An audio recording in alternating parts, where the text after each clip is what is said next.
안녕하세요. 현수의 재테크 채널입니다. 오늘은 달러 파킹 ETF 상품인 코덱스 미국 머니마켓 액티브에 대해서 이야기해 보겠습니다.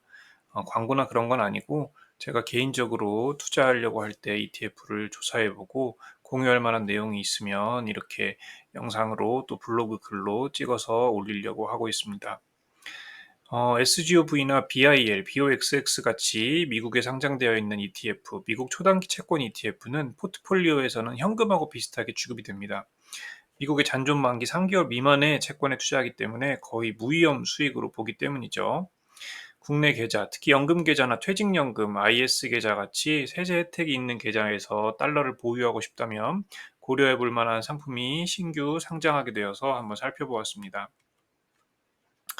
시작하기 전에 먼저 요약을 보고 넘어간다면 총 보수는 0.05%고 실부담 비용률은 0.0603%입니다. 그리고 세금은 배당소득세 15.4%가 나가고 60일 평균 거래량은 31만 주로 거래하기 충분한 정도라고 보여집니다. 여러분들이 다른 ETF를 볼 때도 마찬가지인데요. 총 보수만 봐서는 안 되고 실부담 비용률을 봐야 됩니다. 총 보수는 실제로 이제 증권회사가 가져가는 돈만 표시가 되어 있고 실부담 비용률에는 그 외에 발생하게 되는 여러 가지 기타 비용들이 포함되어 있기 때문에 내가 실제로 어느 정도 비용을 부담해야 되는지를 알 수 있습니다. 보통은 뭐 거래하면서 나타나는 거래 비용들이 여기에 포함이 되어 있기 때문에 상장하고 나서 초기에는 기타 비용들이 높아서 실부담 비용률이 좀 높아지고 시간이 지나면서 내려가는 경향이 있습니다. 그래서 기왕이면 상장한 지 좀 오래된 상품들을 사는 게 유리할 가능성이 높은데요. 상품마다 상황이 다르기 때문에 한 번씩 비교해 보는 것이 좋겠습니다. 살지 말지 미리 말씀드리자면 ISA나 연금저축계좌 같은 세제 혜택이 있는 계좌에서 현금을 미국 달러로 보유하고 싶고 앞으로도 달러 환율이 더 오를 것 같다라고 생각하면 이 상품을 사도 좋겠습니다. 비교 지수로는 KAP 미국 머니마켓 지수를 가지고 있습니다. 이 지수는 미국 단기 금융시장의 성과를 나타내는 지수로 잔존 만기가 1개월 초과 3개월 이내인 미국 국고 단기 증권, 미국 일주일 레포 금리, SOFR로 구성이 됩니다. 실제로 어떻게 구성되어 있는지는 찾지 못했는데 편입물의 듀레이션이 0.21년으로 되어 있는 것을 보니까 잔존 만기 3개월 미만의 미국 채권하고 비슷한 수준으로 보입니다. 수익률을 보겠습니다. 참고로 2025년 8월 8일 작성한 글을 가지고 찍고 있는 영상이기 때문에 현재 상황하고는 조금 다를 수가 있습니다. 당시에는 이제 1개월간 1.75%의 수익을 보여줬고 환율하고 밀접하게 연관이 되어 있기 때문에 단순하게 수익률을 보기는 사실은 어려운 상품입니다. 여기 보시게 되면 편입물 가중평균 YTM과 듀레이션이라는 게 있는데요. YTM이라는 것은 현재 시장 가격으로 채권을 매입해서 만기까지 보유하면서 채권에서 발생하는 이자를 같은 금리로 재투자했을 때 수취할 수 있는 평균 수익률을 연율화한 지표입니다. 또한 보수 및 기타 비용, 환해지 비용, 세금을 차감하기 전 기준입니다. 그래서 뭐 쉽게 생각하면 그냥 추정되는 연 수익률 정도로 보시면 되겠습니다. 그래서 달러 기준 연 4.75% 정도 수익을 기대할 수 있고 환율이 여기서 오른다면 수익이 더 높아질 거고 환율이 떨어진다면 그로 인해서 손해를 볼 수도 있습니다. 그리고 미국이 금리를 인하한다면 4.75%보다 낮은 수익률을 얻게 될 겁니다. 그래서 지금 이제 9월에 미국에서 아마 금리를 인하할 걸로 많은 사람들이 예상하고 있는데 아마 그렇게 되면 수익률은 조금 더 떨어질 걸로 생각이 됩니다. 구성 종목을 한번 보겠습니다.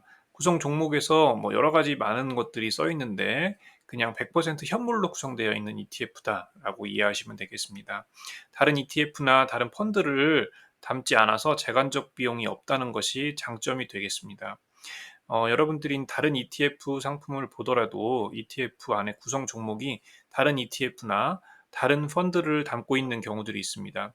이런 경우는 내가 산 ETF에서도 비용을 내야 되고 그 ETF가 담고 있는 ETF에 대해서도 비용을 내야 되기 때문에 실제로 여러분들이 부담해야 되는 비용률이 올라가게 됩니다.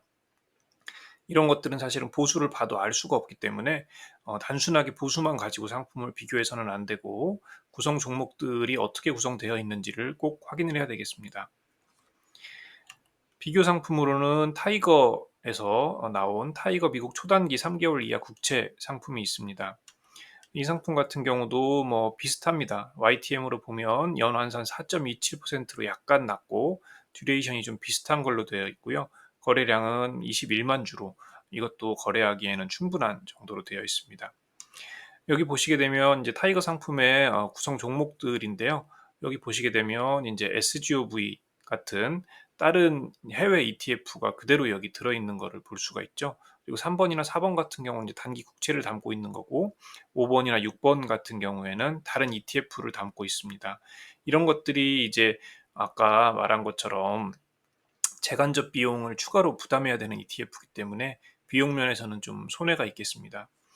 그래서 상품의 구성 자체는 뭐 비슷하다고 보면 되겠고, 그래서 SGOV나 BIL 같은 오리지널 ETF를 그대로 복제하는 것을 목표로 했는 것 같아요. 그래서 구성 종목에 직접 SGOV나 B를 가지고 있고, 실부담 비용률을 보게 되면 실부담 비용률은 0.1232%로 더 높은 것으로 되어 있습니다.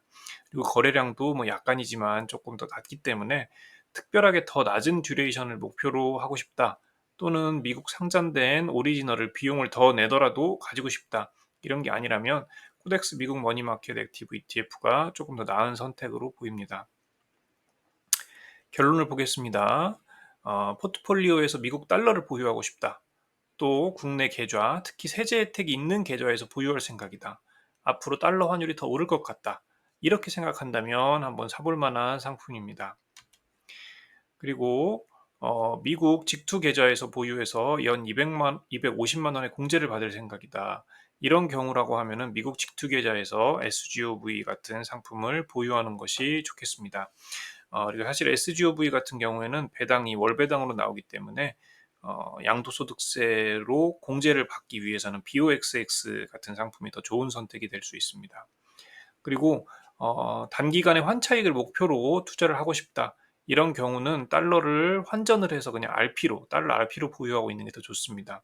환차익은 비과세라서 실제로 달러를 보유하고 있는데 환율이 오른 상태에서 달러를 팔면 그로 인한 환차익은 과세가 되지 않습니다.